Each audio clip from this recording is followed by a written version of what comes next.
Hello everyone, I'm Burfy1322 and this video is going to show the fastest fully upgraded sedans in terms of lap time. We're quickly going to go over the slowest vehicles right now, and as always the position counter is in the top left with the best lap time the car achieved in the top right. This video only focuses on track performance, so if you're interested in top speed where braking, cornering and acceleration aren't relevant, check the link in the description for the top speed testing series. And if you want to know more information about this testing, including the extent to which it's accurate and how useful it is for you personally, have a read of the full description as everything that you need is in there. So here we are with the sedans class, and it's quite a large class. You know, it used to be the largest before we had significant upgrades to the sports class and the muscle class in particular, but it's a relatively large class. But the bottom few vehicles, as we're seeing here, have very low lap times. A 1 minute 32 is a very poor lap time from the Regina, and then everything around this area, you know, 1 minute 20s are all very slow. The turreted limo here, that is a lap time obviously with the turreted limo, and the stretch, for example, those are vehicles that can't be upgraded, so those are just their base lap times. But yeah, it's only when we get to the Glendale in 22nd place that we do start to see some relatively decent lap times with a 1 minute 16, and then we've got quite a few vehicles from that point on that are all not too far apart. So we've got the Cognoscentes here, the armoured version and then the regular Cognoscenti. These are almost identical. You know, most of the vehicles that have an armoured variety are slower than the regular variety, but they are not that much slower. Obviously we've got the Super Diamond here in 19th place with a 115.9, but yeah, the armoured Cognoscenti is a little bit slower than the regular version, which is exactly the same for every armoured variant of car. They are always slower than their regular variant, but apart from the difference between the Kuruma and the armoured Kuruma, which is a little bit more noticeable, most other armoured variants of cars aren't all that much slower, as we've already seen with the Cognoscentes, and we're going to see in the future in this video as well. So around this area we've got sort of what you might consider to be the standard sedans, the Premier, the Acia, you know, vehicles that you might see just on the streets as you're roaming around GTA Online or GTA 5, the kind of things that you don't really notice all that much, but they're not all that bad really. In terms of lap time, they're not fantastic, you know. Obviously you're not expecting sports car levels of lap times with sedans. So these 1 minute 14s, 1 minute 15s aren't too bad, and they're actually relatively close together all the way up to really the top two vehicles. You know, there's not that much of a gap in terms of lap time from what we're seeing here with the 1 minute 16s, 1 minute 15s, 1 minute 14 here with the Sedge, for example, which has the best, well, very good acceleration because it's an electric vehicle, but it's its top speed that lets it down. You know, the lap times aren't all that bad, and they're certainly, when we see the top vehicles in the class, you'll see that the difference in lap time from even second to first is absolutely insane in comparison to the difference in lap time from second to even 14th, 15th, 16th. Again, here we've got the Cognoscenti 5.5 variety, which is basically the short wheelbase version of the Cognoscenti, the regular version being the long wheelbase version. And again, the same story where the regular unarmoured version is a little bit quicker, but not all that much. So as we get into the top 12, we've got the Asterope, again, one of those vehicles that is a pretty bog standard car, but it does quite well, and considering that the vast majority of sedans don't get the benefit of a spoiler for added traction, their lap times, taking that into account, are actually not too bad. And even for a vehicle like the Asterope, which is kind of a bit of a sleeper vehicle, same with the Stania here that we're seeing now, and also the Washington, which is making it into the top 10 in 10th place. Just to point out that the Stania and the Washington are pretty much exactly the same vehicle under the hood, and as you'll see from their lap times, they're almost identical. So it's just a body difference really in terms of which one you might prefer, but you know, pretty good from those vehicles that you don't really expect that much of, to be getting 1 minute 13 lap times and be making it all the way into the top 10. Whether that's an example of how good these cars are, or an example of how bad the sedans class is overall, I'll leave that up for you to decide. But yeah, we are finally into the top 10, and a good showing from the Washington to actually make it into there.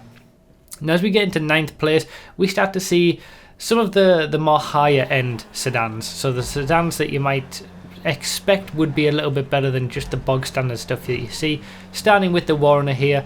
Although, you know, it is only a tenth of a second quicker than the Washington that we just saw, again, all the lap times around here are very, very close. You can obviously keep an eye on the top right for the lap times, and they are all extremely close together around this area. In 8th place, just ahead of the Warner, we've got the Intruder, again with a 1 minute 13 lap time, about half a second quicker. The Intruder does get the benefit of a spoiler, so it has that going for it, but ultimately, all the cars that I'm talking about here, there's no point in even thinking about using them in a race, because what you'll see is when we get to the top of the class, there's such a gulf in performance between the top few and all these vehicles that we're seeing here. The Primo here in 7th place with a 1 minute 12.7, and then we'll have the Primo Custom as well with a 1 minute 12. Again, basically the custom version and the regular Primo are exactly the same in terms of performance, so it doesn't matter what you get, whether you don't have to spend the money to get a faster Primo. It's just for all the visual modifications from Benny's. But yeah, even as we're coming into the top 5, these vehicles are completely useless in sedan races if you're going up against people who are using the top vehicles. And I'll just quickly go over what we're going to be having in the top 5, because I have a bit of a story to tell about the top few vehicles that will give you a better understanding of what's going on. So in 5th place here, we've got the Fugitive with a 1 minute 12. We're starting to get some decent lap times. And then in 4th place, we will have the Tailgater with a 1 minute 11, I believe it is. And again, vehicles not too bad. They're certainly the top of the class, apart from what I'm about to talk about, because across the top 3 vehicles, that's 3rd place, 2nd place and 1st place, we're actually going to have 5 separate vehicles. Because what's happened is basically you could consider the sedans class to be all of the sedans in the game that we've seen up to this point, and then there's a separate class just ahead for all the variants of shafter. Now, originally we had the regular shafter, and that was always the quickest sedan, slightly quicker than the Tailgater, but not by too much. It wasn't too overpowered. And then with an update, we got 4 different variations of shafter alongside that. The first one that we're seeing here in 3rd place for the sedans class is the Shafter LWB armoured version with a 1 minute 9.8, and that's pretty much the same lap time as what we're going to see from the next few vehicles, and including the regular Shafter as well. But we got the Shafter LWB and the Shafter V12, and then we got the armoured versions of both those vehicles. So there are 5 different Shafters. Now what happened is that when Rockstar introduced these cars into the game, they put them in the wrong class. It's the perfect example of class misallocation. The Shafter LWB is in the class that it should be in. It should be in the sedans class. It's perfectly balanced with the regular Shafter. But the regular Shafter LWB, the non-armoured version, was actually put into the sports class. Now that's a vehicle that we're seeing here, the regular Shafter LWB, pretty much almost identical lap time to the armoured version, just a little bit quicker. It's actually the 39th quickest sports car, and it is technically in the sports class, alongside the regular Shafter V12. The regular Shafter V12 is in the sports class. The Shafter V12 armoured version is in the sedans class. So what Rockstar did is, instead of putting the 2 LWB versions, for just an example, just to point out, that stands for long wheelbase, and it's basically just a longer version of the regular Shafter. Instead of putting the 2 LWB versions in the sedans class and putting the 2 V12 versions in the sports class, that's what they should have done. They made a mistake. They put the 2 armoured versions in the sedans class, and they put the two non-armoured versions, the 2 standard versions, in the sports class. So to remedy that, basically what that gave us was the Shafter V12 armoured version, which, as we'll see, is in 1st place for the class. That is far and away quicker than everything else by a significant portion. It's basically a sports car in the sedans class. It's much quicker than everything else, and it should never be there. Obviously we've got the regular Shafter here still in 2nd place with a 109.6, but to remedy that in a later update, what they did is, instead of moving the cars around classes, because they never like to do that, they made all the Shafter variants available in sedan races, and that's why you're seeing the bonus vehicles, because in 1st place here we're going to have the Shafter V12 armoured version. But although it is technically the quickest vehicle in the sedans class, it is not the quickest vehicle you can use in sedan races.